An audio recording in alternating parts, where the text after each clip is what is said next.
I'm Mike. I'm from Texas, and I struggled with same-sex attraction really as long as I can remember, even as a little boy feeling really weird. But I was a Christian, and I did not want to be gay, and I fought the urges and the feelings really till I was about 28 years old, and I got married to a girl who I married because she had good hair. That was the entire focus of my romance at that point with my wife.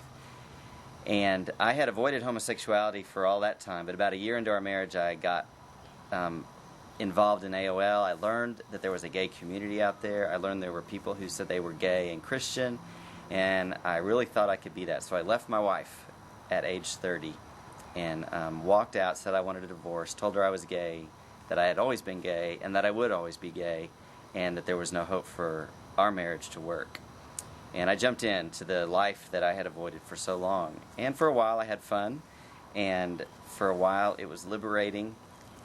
But at some point in that it started to feel flat to me, and it was really the spiritual aspect of it, I think. I had started going to a gay Christian church, but my relationship with God, my intimate relationship with God, just wasn't there.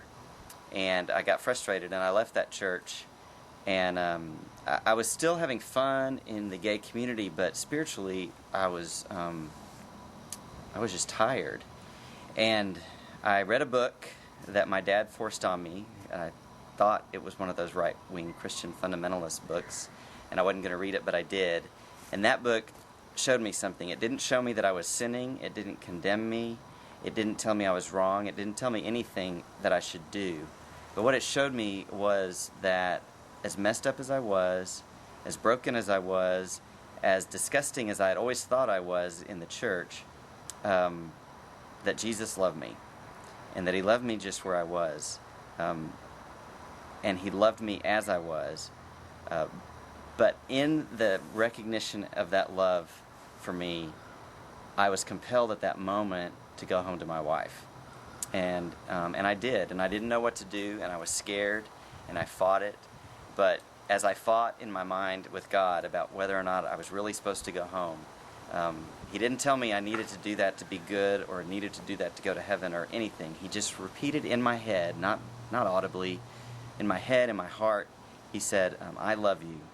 I love you. And I knew that He would walk with me through it, and I knew I was supposed to go home. That was 11 years ago, and God has done an amazing work in my marriage. He has restored, or actually probably built from scratch, an incredible relationship with my wife, who I love very much. He has softened my heart in so many ways. I have 3 wonderful children.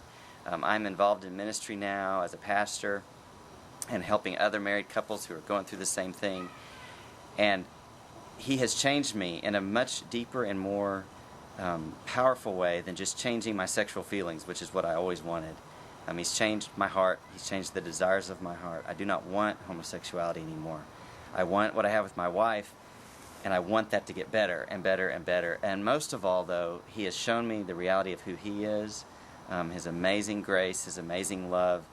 Not a white-robed, mamby-pamby, wimpy, lamb-stroking Jesus who talks in a soft voice and has an aura around Him, but a powerful Jesus who came off the cross and was raised from the dead so that I would have the power to live this life that He's called me to live.